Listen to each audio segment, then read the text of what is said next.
So we're on part 23 of our hydrotherapy series, looking at the theory and practice of using water as a therapeutic modality for improving and returning to health. And just as a reminder, as you navigate any health challenge, you want to make sure that it's always recommended that you partner with a medical practitioner that shares a similar philosophy of care that you do.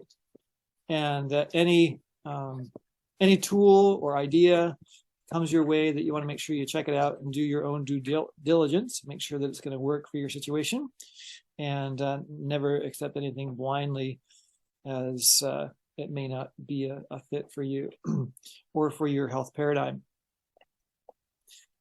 Back in 1903, Thomas Edison made a very forward-sounding statement that the doctor of the future won't be giving medicine. They'll be instructing their patients in the care of the human frame, in diet, and the cause and prevention of disease.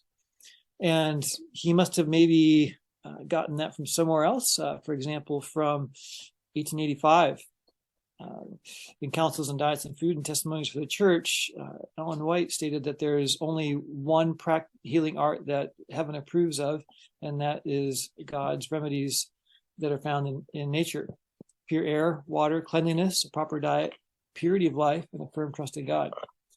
Many people are having a hard time, and it takes training and understanding to utilize these methods, and it's worth it because it doesn't tax the system nor the pocketbook near as much as modern medicine does. In 3 John 1 verse 2 stated that, "Beloved, I pray that you prosper in all things and be in health, just as your soul prospers," and are having a good outlook on life and a right standing with God is also important for health and our fellow man. Romans 12, 1 and 2, "I beseech you therefore, brethren, by the mercies of God, that you present your bodies a living sacrifice, holy, acceptable to God." And that's a reasonable service.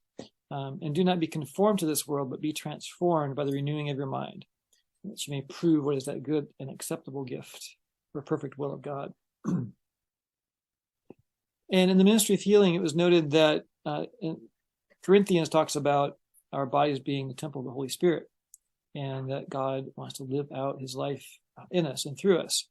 So we need to develop our physical and mental powers to the highest capacity. We're fearfully and wonderfully made, and he wants us to make it our study. So he bids us make it our study and understand its needs and act our part, preserving it from harm and defilement.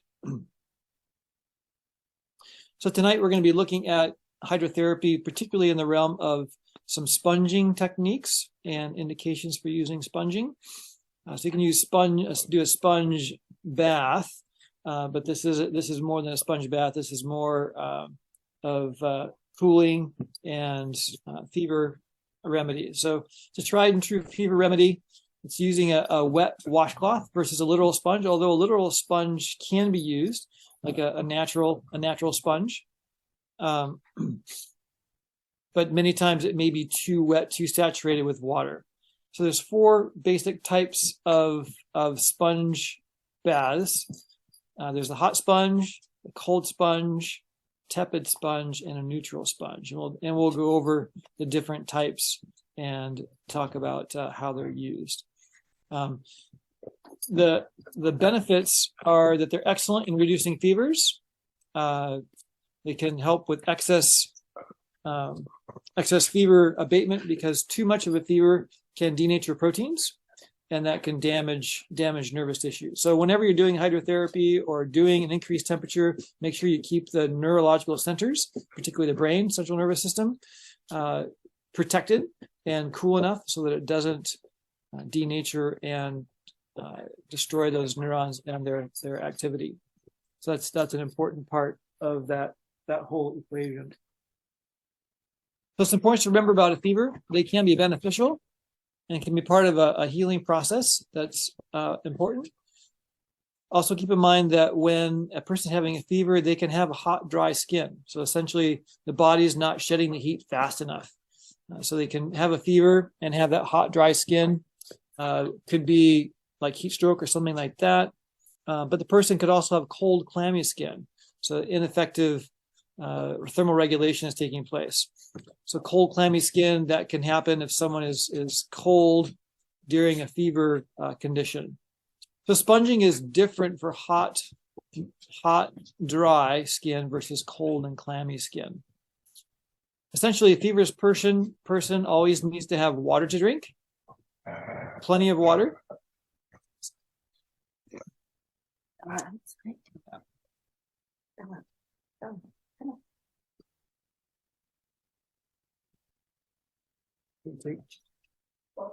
Yeah, just take your diaper off.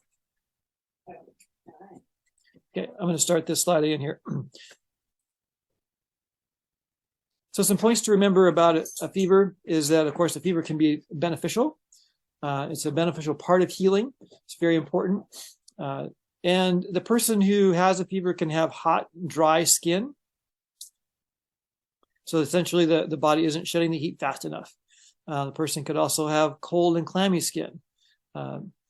So essentially, the infection can be disrupting the ability of the body to thermoregulate or throw off enough heat, so their temperature is increasing beyond its ability to shed it. So sponging is different. The application is different for hot, dry skin versus cold and clammy skin. People who have a fever need plenty of water to drink. So it's like putting water on a fire. So you can see the fire hose approach here with the fire being sprayed or the water being sprayed right on the fire. And the water aids in quenching the fever internally and then puts out the fire on the inside as well. So this implies that you need a blanket or a sheet, hot water or a water basin, 1 to 2 washcloths, 2 to 3 Turkish towels, hot water bottle, and a bath thermometer. So a little ducky there is a digital bath thermometer that one can use to make sure the water isn't excessively hot and that it's in the range of temperatures that will give for the different types of sponge bath procedures that we'll talk about here. So when you're applying it, you want to cover the person with a cotton blanket versus bedclothes or the blankets and things from the regular bed. You want to protect the bed with towels as each area is sponged. You're going to be moving through the body in a sequential phase, one part at a time. So start with the arms, start left arm, right arm, chest, abdominal region, legs, left, right, feet, and back. So when you're doing the sponging, you're not doing it to initiate a friction.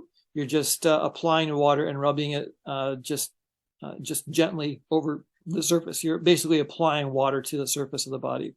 The water is left on the skin, and that evaporative cooling is what's taking place. So basically, you're making the body into a swamp cooler, and it'll help to evaporate and take away the heat. So dry and cover each part as it's completed.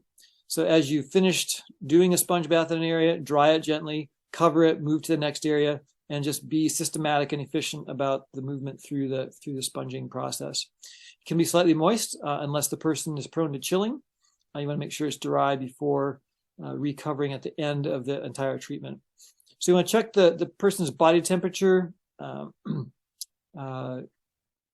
minutes after the sponging takes place. Just make sure that it's decreased to where you want it to be. You can do this for a prolonged period of time if there's a high fever, and you may need to initiate it again if this is going to be your primary modality of fever control. So there are 4 types. We mentioned that earlier. Here we're going to talk about how to use them, when to use the different types. So we have a hot sponge. You want to use it as is tolerated. The sponge relaxes and enables the person to rest. Primarily used as a fever reducer in chilly environments. So if a person, like a cold winter environment or a chilly room area, if chilling with the fever, you want to add hot foot bath or fomentations to it. That helps to warm the body and give the body a general sense of warming, because sometimes with a fever, a person can be shivering at the same time they have a fever. Basically, what you're trying to do is promote circulation and perspiration to help throw off the additional heat from the core of the body, and you're aiding that process and accelerating its capacity.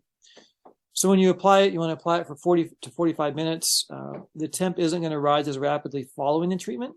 A cold sponge temperature will raise a little bit higher. So warm sponge or hot sponge, you're going to keep the temperature down lower, interestingly enough.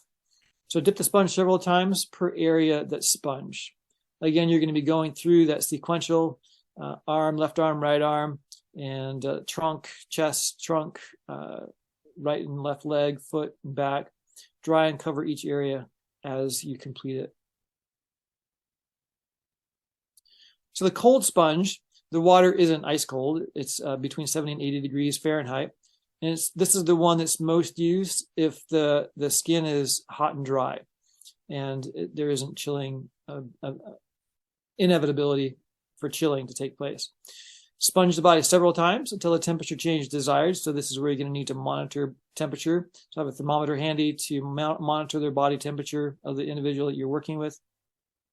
Some things that can vary as you do it is the water temperature, somewhere in that 70 to 80 degrees range. The colder it is, the more effective it is, and the longer the duration of treatment, the more effective it will be in lowering the temperature further.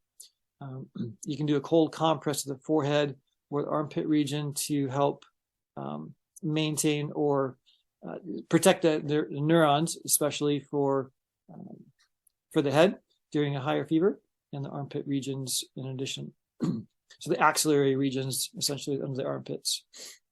You know how when you're cold, your hands are cold, you can just put your hands up underneath your armpits to help keep them warm. That's kind of a core temperature area, and it's a good place to offload additional heat. The tepid sponge is between 80 and 92 degrees Fahrenheit, and the neutral sponge is the second one that is also here. It's a higher temperature, 94 to 98 degrees Fahrenheit, because that's about body temperature, 98.6. So both result in rest and relaxation, which aids sleep in people who are feverish, has a similar effect to a neutral bath. So sometimes you'll use a neutral bath for a person who has a fever, but this is the same outcome with less water involved. So it could be in a low water environment, or if you don't have a bathtub available that you can totally immerse the person. So it's just an alternative way that you can achieve the same result. So the primary value is in helping the person to sleep, and it's not a primary fever reducing tool, but more a relaxation tool in the sense of using the hydrotherapy. So as the sponging is used, gently dry the skin behind it as you complete an area. Again, you don't want to rub or create friction. You're just lightly applying it, because rubbing stimulates.